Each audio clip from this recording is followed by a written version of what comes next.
Bonjour. Aujourd'hui, je démontre une fois de plus que notre savoir scientifique repose sur de petites méprises surprenantes. La petite méprise du jour a été de confondre l'accélération avec la grandeur que je nomme l'action. Nous avons confondu une grandeur temporelle avec une grandeur spatiale. Cette notion d'accélération semble être vérifiée, validée tant et tant de fois que plus personne ne se pose la moindre question élémentaire. Et pourtant, depuis longtemps déjà, elle aurait dû sauter aux yeux des scientifiques. Ce n'est pas en élaborant de nouvelles théories ou un nouveau modèle atomique que cette méprise est mise en évidence. C'est en raisonnant, en cherchant à comprendre la signification de nos outils mathématiques et surtout les éléments qui les composent. Cette vidéo est un peu longue parce que, comme je l'ai fait dans le livre, où c'est encore bien plus complet, je rappelle des notions élémentaires et simpliste, mais nécessaire pour voir où se situe la méprise et ses conséquences. Et ceci passe par l'étude d'un simple mouvement rectiligne uniformément accéléré. L'accélération est la grandeur physique qui permet de caractériser la variation de la vitesse en fonction du temps. Voilà pourquoi je parle d'une grandeur temporelle. Pour introduire l'accélération, je prends des valeurs que j'utiliserai par la suite dans des graphiques. À l'instant t égale 4 secondes, la vitesse instantanée, celle qui est affichée par le compteur de vitesse, est de 8 mètres par seconde. Et à l'instant t égale 5 secondes, elle est de 10 mètres par seconde. L'intervalle de temps, noté delta t, est donc d'1 seconde et la différence des vitesses, delta v, est de 2 mètres par seconde. Le mobile a subi une variation de vitesse de 2 mètres par seconde en 1 seconde, soit une accélération de 2 mètres par seconde, donc de 2 mètres par seconde carrée. L'accélération est par conséquent la division de ces deux éléments et se note A égale delta V sur delta T. Afin de visualiser cette progression de la vitesse dans un graphique en fonction du temps, je trace ce graphe avec en abscisse l'axe horizontal le temps et en ordonnée l'axe vertical la vitesse. Pour cet exemple, je considère une vitesse nulle à l'instant de départ, quand t égale 0, et cette variation de vitesse de 2 mètres par seconde toutes les secondes. J'obtiens une suite de points alignés. La courbe de vitesse est une droite inclinée. Pour les deux précédentes valeurs, en T4 et T5, je trace les vecteurs vitesse ainsi et retrouve leurs valeurs de 8 et 10 mètres par seconde. La différence delta V est le vecteur complémentaire. Et comme l'intervalle de temps considéré est d'1 seconde, ce vecteur est équivalent au vecteur accélération. J'utilise les bases de ce graphique en attribuant aux valeurs de l'axe vertical une désignation et une unité supplémentaire, celle de l'accélération. Ceci permet de regrouper les courbes sur un même graphe. L'accélération constante est une droite horizontale située à 2 mètres par seconde carrée. De l'équation A égale delta V sur delta T, j'en déduis delta V est égal à A fois delta T.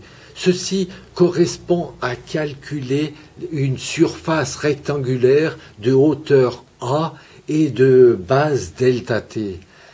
Si l'intervalle de temps est plus grand, la variation de vitesse delta V suit la même progression que la surface du rectangle. Maintenant, si je considère l'intervalle de temps depuis l'instant de départ, la variation de vitesse est égale à la vitesse instantanée. Sur cette représentation, delta t égale 3 secondes et delta v de 0 à 3 est égal à la vitesse v3, soit 6 mètres par seconde. Il en résulte que la vitesse instantanée correspond au calcul de la surface sous la courbe d'accélération depuis l'instant de départ. Nous en déduisons la relation de la vitesse instantanée. V est égal à A fois t.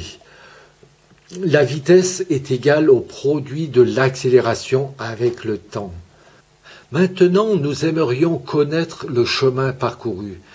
Nous savons qu'à vitesse uniforme, à vitesse constante, la distance parcourue est égale au produit de la vitesse avec le temps. X égale V fois t. Or, dans notre cas, la vitesse progresse. Par contre, la vitesse moyenne est évidente, c'est celle qui est à mi-longueur, soit à 4,5 secondes. Cette vitesse moyenne est équivalente à une vitesse constante durant cet intervalle de temps.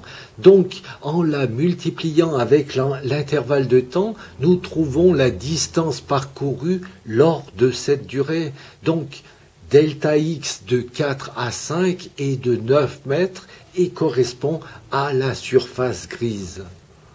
Pour connaître le cumul des distances parcourues, je fais comme précédemment en considérant la durée totale et la vitesse moyenne.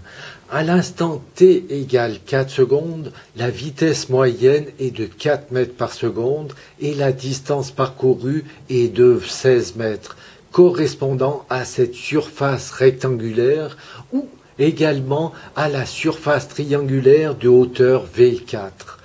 Ceci permet d'écrire la relation x est égal à 1/2 de Vt, soit la surface du triangle. En conclusion, la surface sous la courbe de vitesse représente le déplacement. Je regarde l'évolution du déplacement en calculant les différentes surfaces à chaque seconde écoulée. Le chemin évolue de la sorte. Nous constatons qu'entre les instants 4 et 5 secondes, nous retrouvons la différence de 9 mètres. Cette courbe est une parabole dont l'équation est le calcul des surfaces triangulaires, soit 1/2 de Vt. Or, sachant que V est égal à A fois t, nous retrouvons cette relation fort connue, x est égal à 1/2 de AT carré. Le but de cet exercice simple est de préciser et d'insister sur les points que nous venons de voir. La surface sous la courbe d'accélération correspond à la vitesse instantanée à l'instant considéré. La valeur de l'accélération représente la pente de la courbe de vitesse. La surface sous la courbe de vitesse correspond à la distance parcourue à l'instant considéré et la valeur de la vitesse instantanée représente la pente de la courbe de déplacement. Le calcul de la surface est l'intégrale de la fonction, tandis que la pente de la courbe est sa dérivée. Je ne veux pas aller plus loin avec ces notions mathématiques, sinon de dire que c'est autour de ces grandeurs qu'elles ont vu le jour. Ces rappels étant faits avec une accélération constante, je regarde rapidement deux cas pour lesquels l'accélération varie de façon linéaire. Je considère les deux cas particuliers pour lesquels la somme des accélérations donne la même variation de la vitesse sur la durée de 5 secondes. Ceci veut dire que les surfaces sous la courbe des accélérations sont identiques. De ce fait, pour ce premier cas, l'accélération initiale est le double de la précédente, soit A0 égale 4 mètres par seconde au carré et atteint une valeur nulle après 5 secondes. Si avec l'accélération uniforme, la courbe de vitesse est une droite, je cherche la progression de la vitesse en calculant la surface trapézoïdale sur la base de la valeur moyenne. J'obtiens les valeurs suivantes. Avec une telle accélération dégressive, la courbe de vitesse décrit une parabole. Sans chercher les équations, je fais cette remarque. La distance parcourue correspondant à la surface sous la courbe de vitesse, nous constatons par rapport au premier exercice que le mobile va effectuer un déplacement supplémentaire matérialisé par cette surface en gris foncé. Pour le deuxième cas particulier, je reprends la situation inverse.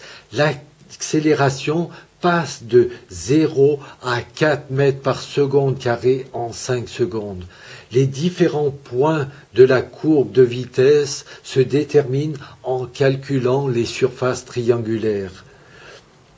Cette fois-ci, la distance parcourue est plus faible et la différence apparaît par cette surface blanche. Cette petite démonstration pour mettre en garde. Ce qui se déroule en fonction du temps peut avoir des conséquences similaires dans le temps, c'est le cas pour la vitesse, mais pas pour le déplacement.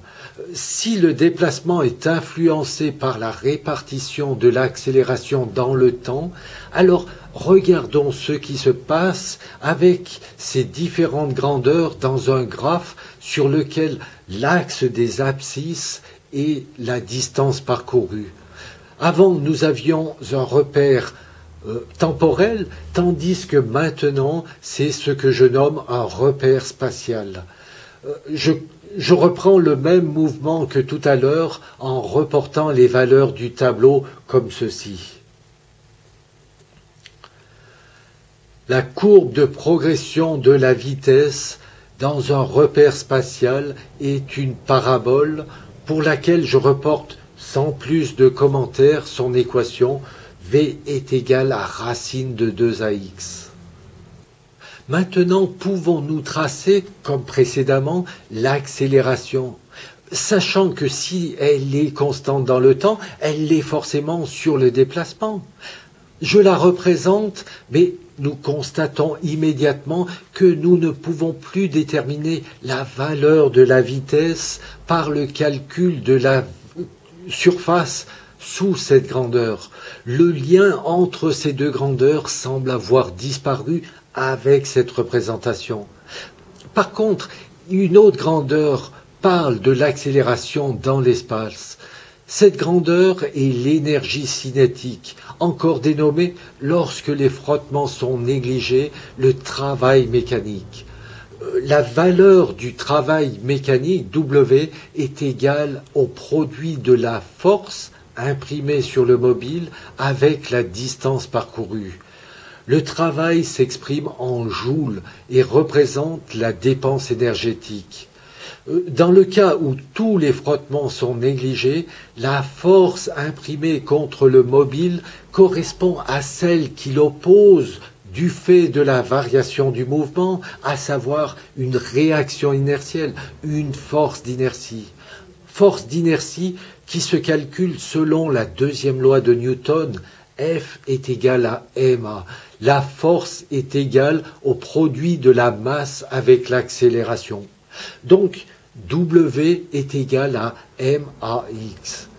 Malgré ma position face à la masse, qui devrait représenter la quantité de matière sans unité, je vais trimballer ce kilogramme parce que ça permet d'utiliser les unités actuelles sans soulever de controverses et surtout parce que je cherche à comprendre cette notion d'accélération avec une telle représentation.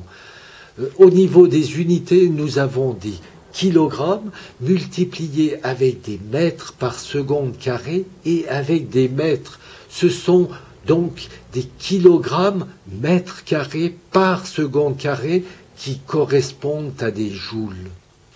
Afin de faciliter le rapprochement avec ce que nous venons de voir dans un repère temporel, je pose la valeur élémentaire de l'énergie cinétique en la divisant par la masse et la note petit w.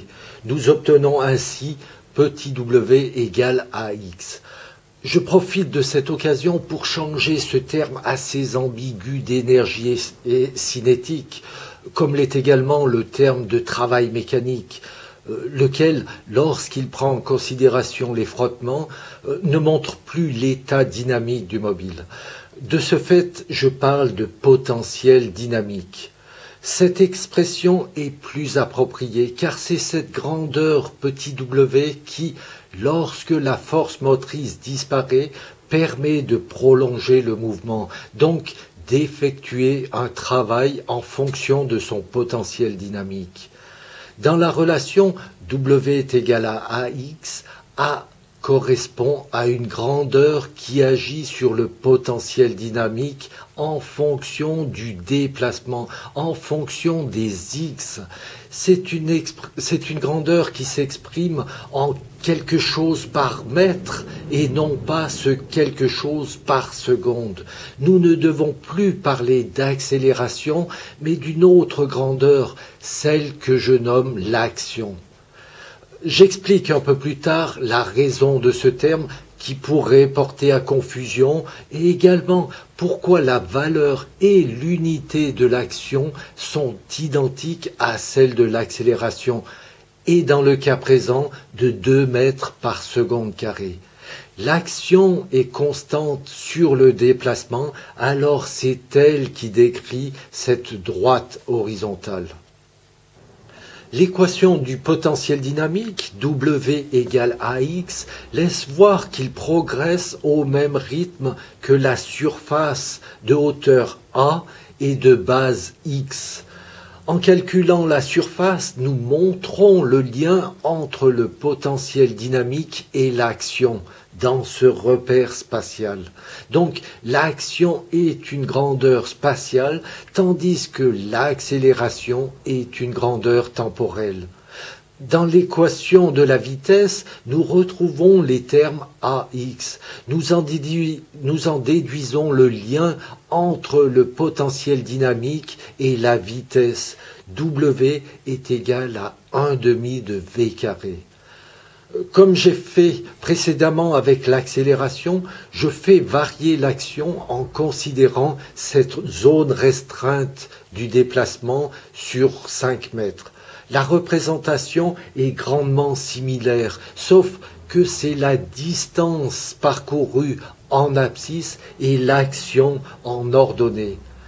L'action agissant sur le potentiel dynamique, chose qui apparaît par le calcul des surfaces, lesquelles sont identiques après les 5 mètres de déplacement, le potentiel dynamique sera de même intensité à cette distance. Je calcule les différents points de la courbe avec les surfaces comme tout à l'heure. Je nomme cette courbe W3 car dans le livre, il correspond au mouvement de type 3, tandis que l'autre est le type 1. Pour la situation inversée, le potentiel dynamique se détermine par le calcul des surfaces triangulaires, comme ceci. Nouvelle courbe que je note W2. Connaissant le lien entre le potentiel dynamique et la vitesse par la relation W est égal à 1/2 de V carré, nous en déduisons qu'en X égale 5 mètres, vu que le potentiel dynamique est identique, la vitesse l'est également. Je prends de nouveaux graphes pour faire apparaître les différentes courbes de vitesse sans préciser les valeurs. Pour le mouvement de type 1, la courbe de vitesse est cette parabole déjà vue et notée V1. Pour le type 3, la courbe devient un segment d'ellipse avec une pente verticale au départ pour finir horizontale. Pour le type 2, la vitesse progresse linéairement dans ce repère spatial. Les démonstrations et les explications pour trouver ces courbes et leurs équations, chose que je ne vais pas faire maintenant, sont fort simples, car c'est toujours le calcul de surface rectangulaire ou triangulaire. Je regroupe ces 3 courbes de vitesse sur ce même graphique afin de voir comment ils apparaissent dans un repère temporel. Si tout à l'heure, en étudiant les 3 formes d'accélération, il y avait une différence de déplacement visible au niveau des surfaces, cette fois-ci, nous ne pouvons pas émettre de conclusion autour de ces différentes courbes. Pour les mouvements 2 et 3, il faut rechercher un lien avec le temps qui n'apparaît pas dans les relations utilisées. Malgré le fait qu'il faille passer par des calculs faisant intervenir des notions trigonométriques, les explications restent digestes car issues de représentations graphiques. Alors, je reporte les conclusions en traçant les courbes de vitesse dans un repère temporel avec ces 3 types de mouvements. Le type 1 avec l'indice prime pour dire que c'est le même mouvement mais représenté dans le temps et celui que j'ai développé au départ avec une accélération constante. La vitesse décrit une droite inclinée. Le mouvement type 3 suit des courbes de l'accélération et de la vitesse qui s'arrêtent en T3. Il y a gain de temps pour parcourir cette distance tout en atteignant la même vitesse. La courbe d'accélération n'est pas rectiligne, c'est une fonction trigonométrique. Pour le mouvement de type 2, les courbes de la vitesse et de l'accélération se prolongent jusqu'en T2. Ces 2 graphiques montrent sans ambiguïté qu'il y a une réelle et grande différence entre l'action et l'accélération. Lorsque l'action varie dans l'espace, bien entendu, il est impossible de prédire le comportement d'un mobile avec l'accélération parce que le temps est inconnu. Or, et là je dévoile la réponse à une question du livre, pratiquement tous les mouvements variés se comportent comme le type 3. Que ce soit la propulsion avec un ressort, un ralentissement dû au frottement fluide, en chute libre, et même n'importe quel type de propulsion qui atteindra tôt ou tard une vitesse maximale, tous les mouvements subissent une action qui s'estompe sur le déplacement.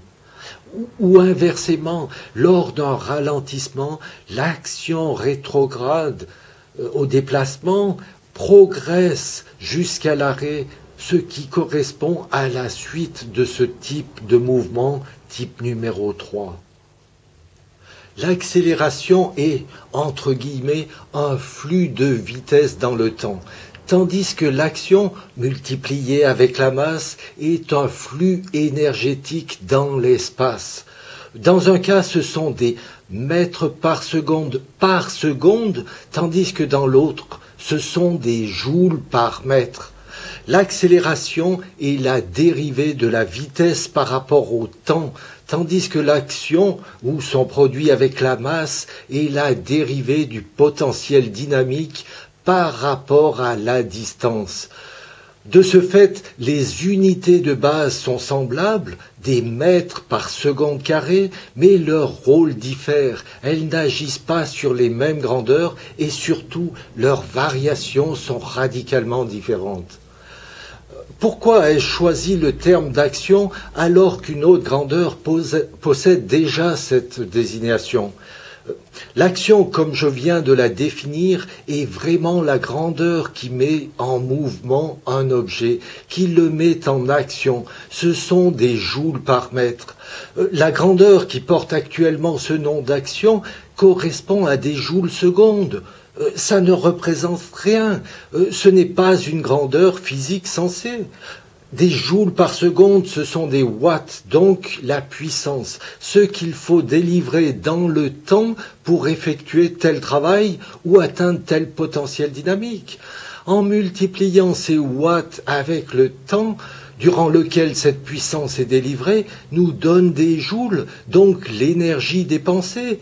Multiplier encore une fois cette énergie avec le temps ne permet pas de déterminer une grandeur représentative, celle qui se voudrait être l'action, selon la définition actuelle. Bien sûr, on va me rétorquer que le principe de moindre action utilise cette définition de l'action. Mais une relation scientifique doit servir à prédire un comportement et non pas d'analyser différentes situations a posteriori pour en déduire celle qui est la plus économe, ce que fait ce principe de moindre action. Pourquoi possède-t-elle la même valeur? Parce que lorsque l'accélération est constante, l'action l'est également. Et que ce soit dans un repère temporel ou spatial, les résultats finaux sont identiques parce qu'il y a cette égalité entre le potentiel dynamique et le carré de la vitesse. C'est ce que nous observons lors de l'étude de la chute d'un objet, par exemple. L'action de la pesanteur sur une faible hauteur est constante. Donc, la confusion entre accélération et action ne soulève aucun problème. Par contre, si nous regardons une situation avec une très grande distance au sein d'un champ de pesanteur, nous devons considérer la somme des actions variables sur cette distance. Ceci permet de quantifier la variation du potentiel dynamique, donc d'en déduire la variation de la vitesse sur une trajectoire elliptique. En d'autres termes, cette démarche permet enfin d'expliquer la deuxième loi de Kepler, avec quelques petits détails supplémentaires encore inédits. Mais ceci est une autre histoire que j'expliquerai plus tard. Malgré ces explications évidentes, je présume que vous devez avoir à l'esprit ces instruments de mesure, ces accéléromètres. Or, un accéléromètre n'a jamais mesuré une accélération. Il réagit à une force d'inertie et nous avons converti cette force en accélération. Je m'explique. Un accéléromètre est un dispositif muni d'une charge mobile maintenue en place par des éléments déformables, comme les ressorts sur cet exemple. En percevant une variation du mouvement, la charge subit une force d'inertie et comprime un ressort.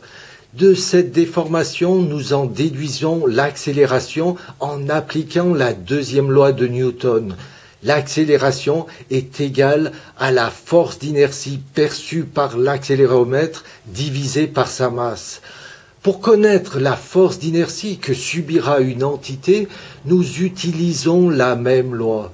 De ce fait, la force d'inertie perçue par une entité est égale à sa masse fois l'accélération. Si je remplace la précédente valeur de l'accélération, j'obtiens cette relation qui fait intervenir le rapport des masses ou également le rapport des poids. Un accéléromètre ne mesure pas une variation de la vitesse dans le temps, il réagit à une force, laquelle est convertie en accélération en appliquant une loi, et nous vérifions et validons cette loi en reprenant la grandeur issue de cette loi. En fait, c'est un tour de passe-passe qui fait apparaître l'accélération alors que ce n'est pas elle qui caractérise la force d'inertie. Est-ce une simple erreur de dénomination? Ou formulé autrement, est-ce que la force d'inertie est fonction de l'action? Si dans les mouvements verticaux, la force d'inertie est proportionnelle à l'action, et qu'il faut l'ajouter ou la retrancher au poids en raison du sens de déplacement, lors des mouvements horizontaux, il me semble évident que ni l'action ni l'accélération ne sont à prendre en considération. Ce doit être une nouvelle grandeur spatiale, la pente de variation de la vitesse dans un tel repère, que je présente dans le livre et que je nomme la raideur de mouvement. J'en suis convaincu sans avoir fait de test formel parce que nous devons utiliser une grandeur qui se nomme la quantité de mouvement et surtout parce que nous parlons de la conservation de la quantité de mouvement dans certains cas et dans d'autres la conservation de l'énergie cinétique. L'équation de la quantité de mouvement étant le produit de la masse avec la vitesse. Dans un cas, une transformation se détermine en fonction de la vitesse, tandis que dans l'autre cas, c'est fonction du carré de la vitesse. Quand et pour quelles raisons devons-nous opter pour une méthode ou une autre? Il n'y a pas de réponse catégorique. Il y a même des enseignements qui divergent sur la méthode à employer avec des résultats différents. Je vous laisse découvrir les quelques exemples que j'évoque dans le livre et surtout, quelle est la véritable démarche à suivre. Non, je suis navré de le dire, mais depuis presque toujours, nous n'avons jamais abordé l'étude des relations mathématiques autour de la compréhension de ce qu'elles renferment.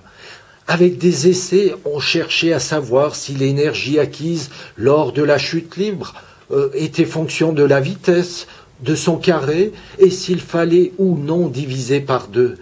Donc, par une démarche empirique, on a réussi à établir des formules prédictives, donc validées par l'observation, et autour desquelles on a rédigé la théorie. Voilà pourquoi on a gardé l'accélération et que personne ne s'est rendu compte que c'était une erreur. C'est une erreur scientifique parce que nos relations ne sont pas prédictives et imposent dans certains cas de passer par une expérience préalable et d'utiliser les résultats pour pouvoir enfin prédire des comportements. C'est une erreur parce qu'elle a occulté la compréhension et la possibilité de découvrir des relations par la réflexion. Pour preuve, en appliquant cette démarche graphique avec l'action, et sans parler de toutes les expériences qui mettent en jeu des ressorts avec une action variable sur la distance, dont les explications sont parfois confuses, donc en appliquant cette démarche, j'ai retrouvé quelques relations qui n'ont comme justificative que d'être empiriques, donc issues de l'observation qui sert également à les justifier et à les valider. Je ne suis pas réfractaire aux mathématiques, bien au contraire, elles sont utiles dans les sciences, mais pas toutes les formes qu'elles peuvent prendre. Les bases mathématiques, intégration et dérivation, sont issues de la mécanique, de la recherche d'outils pour trouver les relations qui unissent l'accélération, la vitesse et le déplacement dans le temps. Utiliser ces outils dans un repère spatial devait subir une même réflexion, mais cela n'a pas été fait. On a fait passer les résultats des équations devant la logique scientifique, devant la logique de la réflexion.